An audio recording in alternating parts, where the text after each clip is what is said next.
From the CBS Bay Area studios, this is KPIX 5 News. Welcome back. It is just about 6:29 on this Saturday, December 28th. Thanks so much for joining us. I'm Devin Fehely. And I'm Emily Turner. New body cam video released by San Jose shows a violent struggle between officers and a suspect. It all ends in a fatal shooting. The Mercury News obtained that video of the November encounter on Highway 85. Officers are now trying to get Andrew Roberts, or at this time, we're trying to get Andrew Roberts out of his car when they spotted a gun. We should warn you, the pictures are disturbing. He's got a gun!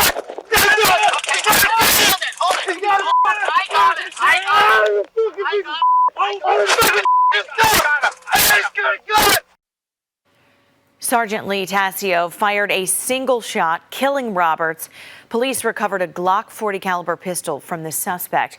Both officers involved were placed on administrative leave following the shooting. The San Jose Police Homicide Unit and District Attorney's Office are both reviewing the case. There is a growing memorial at the site of a deadly crash in the East Bay. Friends and families have left flowers and cards on the ground where 3 teenagers were killed Christmas night. The crash also seriously injured 2 others. According to the CHP, the car carrying the 5 teenagers crossed the center line of Foothill Boulevard just before 10 p.m. Now, last night, a group of classmates from Dublin High School gathered to remember the 3 16-year-olds. One student said the 5 teenagers had come over to his house just hours before the crash. They left my house and right beforehand, they said they had to be home by 10:30, so we just assumed they're going home. It hits hard now, the pain of them not being here, but I think it's going to hit a lot harder walking to school and doing stuff like that without them. There is a candlelight vigil planned on Sunday for the 3 teenagers. It's set to happen at Dublin High School at 5 o'clock. This morning, the search continues in Hawaii for the 7th victim in a deadly helicopter crash. The remains of 6 others have just been found. Reporter Daniel Backus has more on this tragic discovery. Search crews have found the wreckage of a sightseeing helicopter that disappeared over the island of Kauai. 7 people were on board, including the pilot and 6 passengers. We have recovered 6 sets of remains. There are no indications of survivors. The helicopter disappeared during a trip Thursday to one of the most mountainous and remote coastlines in Hawaii. The Coast Guard says the pilot radioed the helicopter's position 45 minutes before it was due to land. About 45 minutes after the aircraft was due back in the evening, the tour company reported it missing. It was along the prescribed route that all of the tour helicopters normally fly. The tours are popular for the bird's eye view of some of the most lush and steep parts of the island. The company that ran the tour, Safari Helicopters, had operated for more than 30 years with a clean safety record.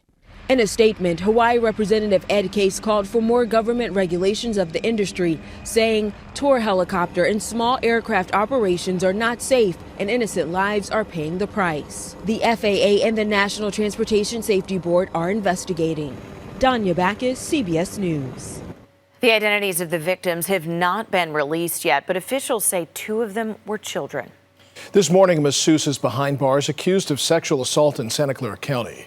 Police were dispatched to Body Needs Day Spa on San Antonio Road in Palo Alto.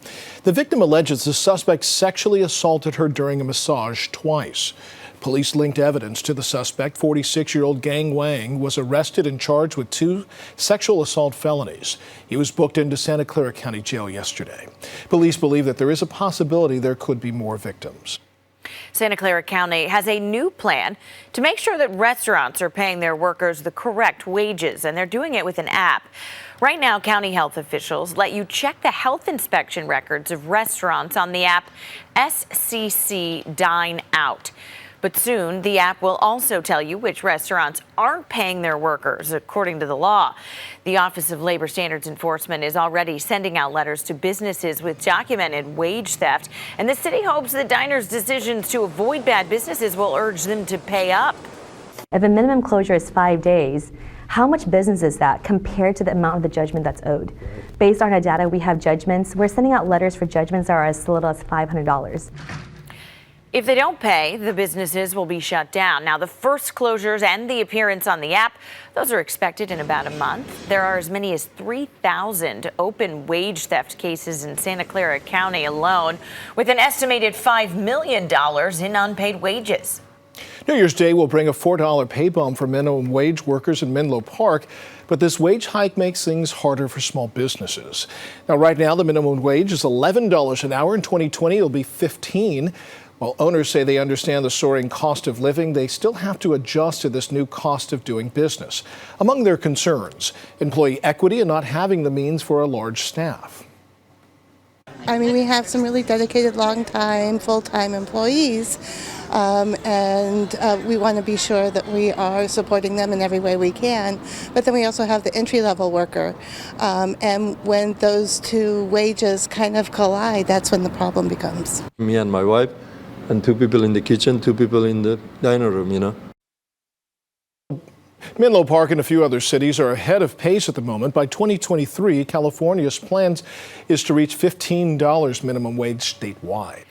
Congress is on a break for the holidays, but one of the first orders of business for the Senate in 2020 will be President Trump's impeachment trial. House Speaker Nancy Pelosi wants to see what the trial rules will be before she delivers the articles of impeachment to the Senate. But Republican Senator John Kennedy claims 9 out of 10 senators don't want to hear the case at all. We probably ought to send her a fruit basket for not sending us something that we don't want to deal with. It takes a 2/3 supermajority to convict the president. Senate Majority Leader Mitch McConnell says he thinks 1 or 2 Democrats will join Republicans in voting to acquit the president. Senator Elizabeth Warren spent Friday campaigning in the Bay Area, drawing attention to her disdain for big money fundraisers. Warren spent the day yesterday meeting with low-wage workers, mostly daycare employees and operators in East San Jose. She pitched common campaign themes like universal health care and federally funded child care and preschool, paid for by a tax on the country's wealthiest Americans. I think it's time for a wealth tax in America. This is a 2-cent tax on the top fortunes in this country. She's one of us, you know. I felt the connection with her. She feels and she hears my concerns. Warren's stop was organized by a union that planned similar events for Bernie Sanders, Kamala Harris, and Beto O'Rourke. Somalia, harrowing new video shows the aftermath of a car bomb in the nation's capital detonating during the rush hour commute. At least 76 people are dead. 70 others are wounded. Government officials say a terrorist group, Al-Shabaab, is claiming responsibility. We'll continue to stay on top of the situation as it develops and bring you the very latest. Oakland City leaders are blaming a building owner for a warehouse fire that injured a pregnant woman. This comes after neighbors say the city has been ignoring their repeated complaints about that building. The Apgar warehouse is located near the MacArthur Bard Station on West Street. The city has red tagged that warehouse 3 times in the recent years. Last month, they listed a dozen code violations, from faulty electrical wiring to trash blocking the exit. But when a fire broke out early yesterday morning, 7 people were still living there. They say the owner allowed it, some of them even paying $1,000 a month. Now, the survivors say they had a hard time escaping because of all of the trash in and around the warehouse. Paramedics had to transport a pregnant woman to the hospital for burns. It was thick black smoke. It was very hot. Siobhan, the girl who was pregnant, was terrified and apparently in a state of shock because she couldn't move. Multiple areas inside the structure had already collapsed from a prior fire, and they never brought the building up to a standard. Electrical, plumbing, everything in the building was bad, and it was deemed not safe. Now, neighbors say they met with a local city councilman and police multiple times to get people out. The Oakland Fire Department is now investigating the cause. The people who live there say it may be an electrical fire because there were extension cords all over the place. New details this morning about a deadly Christmas Eve shooting in San Francisco. Police now identifying the man shot and killed in the Tenderloin neighborhood. It happened Tuesday, just before 11:30 at night, near O'Farrell and Jones Streets. 29-year-old Jorge Mares Hernandez died on the scene. The shooting also wounded a 23-year-old woman. Officers later found a 30-year-old man in the area who was apparently struck in the head with an object. Both of the injured are expected to be okay. In the meantime, no information yet on the suspects. This morning, the search continues for the suspects who robbed a delivery truck driver at gunpoint. It happened around noon yesterday in Oakland at 73rd and Deerwood Avenue. The driver told police that there were two suspects, one who was armed with a gun and stole packages from the truck. No injuries were reported. If you have any information, police want to hear from you. Those fireworks that will be happening in San Francisco, I've got good news for you. You'll be able to see them.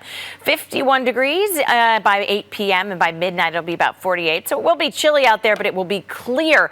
However, getting to the new year, we're going to have to go through some wet weather. That will start tomorrow morning.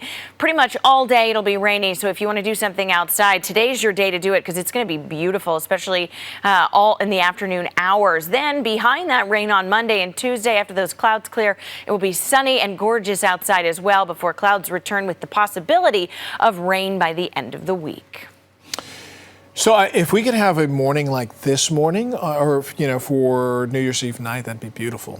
I'm going to pretty much make it happen for you, Devin. Okay. So you're welcome. All right. Well, thank you. It is time for us to call it a morning. Thank you so much for watching KPIX 5 News this morning.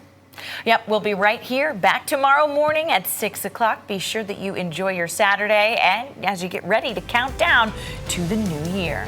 Join us here tomorrow morning.